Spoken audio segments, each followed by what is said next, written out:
Hello everyone, this is Suraj Vishwanath and you are watching your अपना वाला channel, प्यारा सा चैनल मेरिटेड फिजिक्स, जहाँ हम फिजिक्स पढ़ते हैं, सीखते हैं, समझते हैं, फील करते हैं यहाँ से और फाइनली से यहाँ करते हैं। ठीक है, तो पिछले दो वीडियोज़ में हमने पढ़ा कूलम्ब्स लॉ के बारे में, जिनमें हमने जाना क्या चाहिए कि दो पॉइंट चार्जेस के बीच में लगने वाला जो इलेक्ट्रोस्टैटिक फोर्स होता है उसका मैग्नीट्यूड कितना होता है, कैसे कैलकुलेट करते हैं और उसका डायरेक्शन किधर होता है। ठीक है, और इस वीडियो में हम जानेंगे कूलम्ब्स लॉ के लिमिटेशंस के बारे में, मतलब कूलम्ब्स लॉ का लिमिट क्या है, मतलब कहाँ ये अप्लीकेबल होगा, कहाँ अप्लीकेबल नहीं होगा, ये सब। ठीक है, तो हेडिंग लगा लो आप लोग, क्या चाहिए, लिमिटेशंस ऑफ कूलम्ब्स लॉ। ठीक, तो कूलम्ब्स लॉ जो है वो किसके बारे में बताता है, तो इलेक्ट्रोस्टैटिक फोर्स के बारे में, जो दो पॉइंट चार्जेस के बीच में लगता है, यानी कि इस तरह से। ठीक है, जो कि पहले भी पढ़ चुके हैं। इस वीडियो में हमें पढ़ना क्या है, तो कहाँ ये वैलिड होगा, कहाँ वैलिड नहीं होगा। तो ये बाउंड्री खींच दिए इसकी ओर, मतलब इस बाउंड्री की इस ओर हम लोग क्या लिखेंगे, वे सारे कंडीशंस जहाँ ये वैलिड होगा, और इस ओर क्या लिखेंगे, वे सारे टर्म्स जहाँ ये वैलिड नहीं होगा। क्लियर है, ये है। तो जो पहला कंडीशन है वो ये है कि कूलम्ब्स लॉ पॉइंट चार्जेस के लिए एप्लीकेबल होता है। ठीक है, अगर पॉइंट चार्जेस नहीं रहेंगे तो ये एप्लीकेबल नहीं होगा। ठीक, मतलब किसके लिए वैलिड है, तो पॉइंट चार्जेस के लिए। और पॉइंट चार्जेस क्या होता है, इसका कहानी आपको अच्छे से सुना दिया गया है। ठीक है, ये है। वही अगर चार्जेस क्या रहे, एक्सटेंडेड फॉर्म में हो, एक्सटेंडेड चार्जेस हो, एक्सटेंडेड चार्जेस मतलब क्या चाहिए, बड़े बड़े चार्जेस डिस्ट्रीब्यूशन के रूप में, तब इस कंडीशन में ये एप्लीकेबल नहीं होगा कूलम्ब्स लॉ। जैसे यहाँ पर देखिए एक स्फीयर ले लिए, इस पर चार्ज का डिस्ट्रीब्यूशन इस तरह से, और एक और ले लिए हम, यहाँ भी चार्ज का डिस्ट्रीब्यूशन, और हम चाहते हैं कि इन दोनों स्पेस के बीच में हम इलेक्ट्रोस्टैटिक फोर्स निकालें बाय यूजिंग कूलम्ब्स लॉ, तब हम ये नहीं कर सकते। क्यों, क्योंकि ये पॉइंट चार्जेस नहीं है, ये एक्सटेंडेड चार्जेस हैं। ठीक, हाँ, ये पॉइंट चार्जेस हो सकते थे कब, जब इनके बीच का सेपरेशन इनके साइज़ की तुलना में बहुत ज़्यादा होता, मतलब ये दोनों बहुत दूर दूर होते, तब एक दूसरे के लिए कैसे कैसे कंसिडर्ड होते, पॉइंट चार्जेस की तरह, और उस केस में कूलम्ब्स लॉ एप्लीकेबल होता। लेकिन यहाँ ये पॉइंट चार्जेस नहीं है, इसलिए नहीं होगा। ठीक है, जो सेकेंड कंडीशन है वो ये है कि दोनों जो चार्जेस हों वो क्या में होना चाहिए, रेस्ट में होना चाहिए।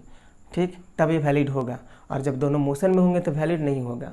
अब दिमाग में क्वेश्चन ये आता है कि अगर एक रेस्ट में रहे और एक मोशन में रहे तब भी कूलम्ब्स लॉ एप्लीकेबल होता है। ठीक है, तो मिला जुला कर ये बात रहा कि कम से कम दोनों में से एक चार्ज क्या चाहिए, रेस्ट में होना चाहिए, अगर कूलम्ब्स लॉ एप्लीकेबल वहाँ पर मतलब रखना है तब। ठीक है, इस तरह से, यानी कि क्या चाहिए कि at least one of both charges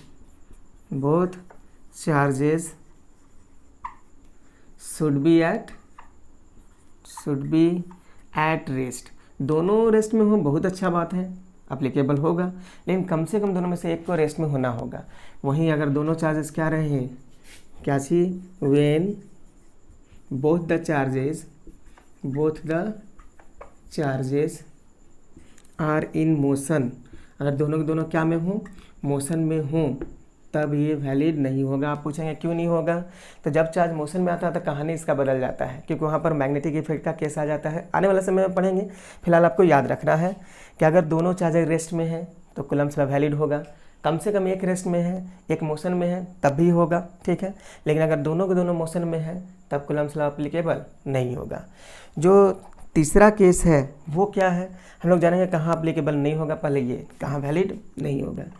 तो ये क्या है कि अगर चार्जेस के बीच का सेपरेशन बहुत कम कर दें, कितना कम, बहुत ही ज़्यादा कम। ठीक, अगर मान लेते हैं कि आर क्या है, सेपरेशन है चार्जेस के बीच का।